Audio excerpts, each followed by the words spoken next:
नमस्ते भारत। आप सभी लोगों के बीच में मैं आज का वीडियो लेकर के उपस्थित हो गई हूं। तो निवेदन सबसे पहले मेरा वही कि प्लीज आप सब लोग इस वीडियो को लाइक कीजिएगा, अंत तक देखिएगा, शेयर कीजिएगा और साथ के साथ मेरे यानी आपके अपने चैनल ममता पेन्यूली काले उवाच को सब्सक्राइब करते हुए बेल आइकन को प्लीज जरूर हिट कर दीजिएगा, ताकि जब भी मैं लाइव आऊं, कोई रील या वीडियो अपलोड करूं तो उसकी नोटिफिकेशन आप सभी लोगों को तुरंत मिल जाए।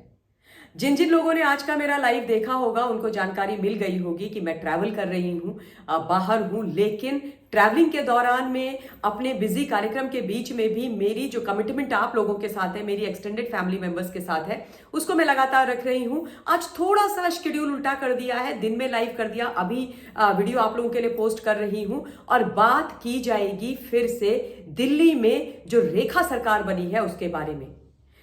दिल्ली की मुख्यमंत्री भारतीय जनता पार्टी की कद्दावर नेत्री रेखा गुप्ता ने पहले दिन ही अरविंद केजरीवाल के पैरों के नीचे से जमीन खिसका दी है। ऐसे ऐसे निर्णय रेखा गुप्ता ले रही हैं कि सीधे मिस्टर केजरीवाल के तिहाड़ जाने की बारी आ गई है। ईडी और सीबीआई रेखा के सामने अरविंद को फीके लग रहे हैं और ऐसा उन्होंने चाबुक चलाया है अपना डे वन से कि अब इनके जितने भी गोरख धंधे हैं, जितने भी भ्रष्टाचार हैं, वो सब आप लोगों के सामने खुल करके आने वाले हैं। और जिन लोगों को सिर्फ ये लगता है कि अरविंद केजरीवाल ने तो बस केवल एक शराब घोटाला किया, क्यों इनको इतना भ्रष्टाचारी ममता कालेजी लगातार बोलती रहती है, कुछ दिनों में पता लग जाएगा कि ये भ्रष्टाचार के पितामह हैं। सारे भ्रष्टाचारियों ने मुझे लगता है कि केजरीवाल जी से ही ट्रेनिंग ली होगी कि भ्रष्टाचार कैसे किया जाता है। और अब ये मुख्यमंत्री रेखा गुप्ता के जो एक्शंस हैं उनसे बचने वाले नहीं हैं। देश के आदरणीय प्रधानमंत्री नरेंद्र मोदी जी के हाथों में अब दिल्ली की कमान है और जीरो टॉलरेंस अगेंस्ट करप्शन की बात जो देश के आदरणीय प्रधानमंत्री जी करते रहे हैं और जिस पर एक्शन भी लेते रहे हैं, उसका चाबुक धड़ाधड़ अब दिल्ली के तमाम जो पुराने भ्रष्टाचारी थे ना, आपकी सरकार में जो बैठे थे, उनके ऊपर चलने वाला था है। कल पहली कैबिनेट की बैठक हुई। बैठक समाप्त होने के बाद रेखा गुप्ता जी ने एक प्रेस कॉन्फ्रेंस करी और उन्होंने वही चीजें बोली जो मैंने बोली थी उनसे पहले कि ये हो सकता है। अपने लाइव में मैंने कहा था कि कैग की रिपोर्ट पर अहम फैसला आएगा, तो कैग की रिपोर्ट पर बहुत बड़ा फैसला लिया गया। उसके साथ साथ आयुष्मान भारत योजना को दिल्ली के अंदर लागू किया गया। वो आयुष्मान भारत योजना जो गरीबों के लिए जीवन रेखा है, अभय दान है, जो ऐसी योजना है, मेरी पर्सनल फेवरेट है, पूरे देश के अंदर लगातार चल रही है। अरविंद केजरीवाल जी ने गंदी पॉलिटिक्स के चलते आयुष्मान भारत योजना, जिसके माध्यम से अब जो जितने भी गरीब लोग हैं उनको 10 लाख रुपए का हेल्थ बीमा मिलेगा, वो लागू नहीं करी थी। पर कल जैसे ही पहली कैबिनेट की बैठक हुई, सीधे सीधे आयुष्मान भारत योजना दिल्ली के अंदर लागू हो गई है और दिल्ली में जितने भी बेचारे लोग इतने सालों से इस स्कीम से वंचित थे, वो उनको मिलनी आरंभ हो जाएगी। मतलब मोदी है तो मुमकिन है बोलना यहां पर फिर से एक बार आवश्यक है, क्योंकि भूतो न भविष्यति है ये योजना। आज से पहले कभी मैंने भारतवर्ष के अंदर नहीं देखी इस प्रकार की योजनाएं जहां पर किसी प्रधानमंत्री, किसी सरकार ने देश के गरीबों के बारे में सोचा हो और ये सोचा हो कि भाई अमीर लोग तो बड़े बड़े हॉस्पिटल्स में चले जाते हैं, कोई भी बीमारी होती है और उनको वीवीआईपी ट्रीटमेंट मिलता है। बेचारा गरीब जब बीमार पड़ता है तो उसको अपनी जमीन बेचनी पड़ती है, गहने गिरवी रखने पड़ते हैं, उधार लेना पड़ता है और अगर वो ये सब नहीं करता तो बीमारियों से वो गरीब मर जाता है।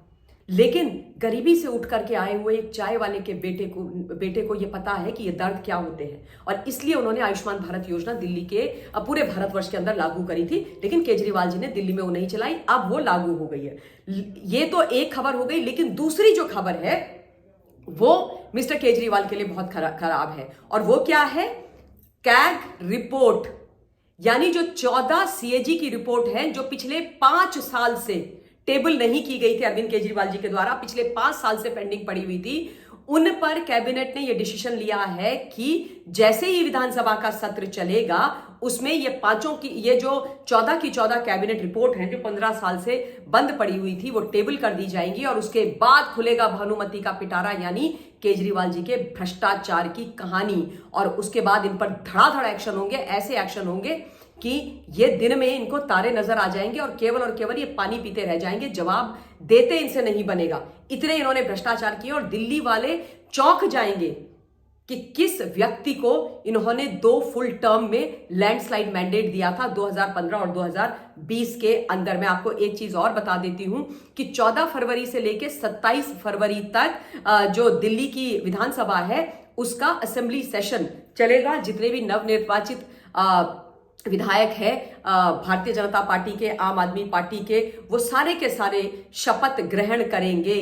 तो 24 फरवरी से लेकर 27 फरवरी तक असेंबली का सेशन होगा और उसके बाद आप देखिए धड़ाधड़ क्या क्या एक्शन होने वाले हैं। आज दूसरी कैबिनेट की बैठक, यानी रेखा गुप्ता जी फुल एक्शन में है, एक्शन मोड में है। जैसा मैंने कल बोला था वो बिल्कुल टाइम अपना वेस्ट नहीं कर रही हैं, लगातार एक्शन लिए जा रही हैं, फुल एक्शन मोड में है। दूसरी कैबिनेट बैठक में भी बहुत भयंकर धमाका होने वाला है, जिससे आतिशी मरलेना, सौरभ भारद्वाज, सुनीता भाभी सबके पैरों के नीचे से जमीन खिसकने वाली है। और दूसरी कैबिनेट बैठक में जल बोर्ड और पीडब्ल्यूडी के ऊपर बड़े एक्शन होने वाले हैं। जल बोर्ड, पीडब्ल्यूडी के जो अधिकारी हैं उनसे मीटिंग, और जितना बड़े बड़े घोटाले पीडब्ल्यूडी के अंदर किए गए हैं, जल बोर्ड के अंदर किए गए हैं, वो भी निकलेंगे बाहर। मैं इसके डिटेल्स में इसलिए नहीं जा रही हूं कि पीडब्ल्यूडी में क्या घोटाले हुए, जल बोर्ड में क्या घोटाले हुए, क्योंकि इन पर मैं बहुत लंबे लंबे लाइव कर चुकी हूं।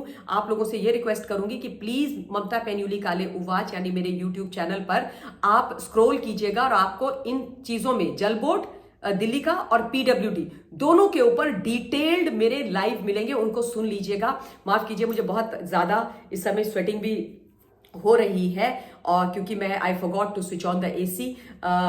तो अभी ये जो चीजें थी ये आपको जल्दी से मुझे बतानी थी। इस वीडियो को मैं शॉर्ट रख रही हूँ क्योंकि मैं लेट भी हो रही हूँ, मुझे कहीं जाना भी है, लेकिन जल्दी से फिर से आप लोगों के बीच में उपस्थित होंगी। और रेखा गुप्ता जी को फिर से मेरी बहुत बहुत शुभकामनाएं। जो भ्रष्टाचारी हैं, जिन्होंने गलत किया है, वो अब नहीं बचने वाले। दिल्ली में रेखा गुप्ता जी ने एक बड़ी लंबी रेखा काम की और जिसे कहते हैं ना दिल्ली के विकास की, डे 1 से शपथ लेने के बाद से ही खींच दी है। और मैं तभी बोल रही थी जैसे ये नाम अनाउंस हुआ था कि बधाई हो दिल्ली, आपको प्रधानमंत्री मोदी जी के नेतृत्व में और उनके आशीर्वाद से एक बहुत बढ़िया मुख्यमंत्री मिली है। तो इस वीडियो के लिए इतना ही। बहुत बहुत धन्यवाद। जय हिंद।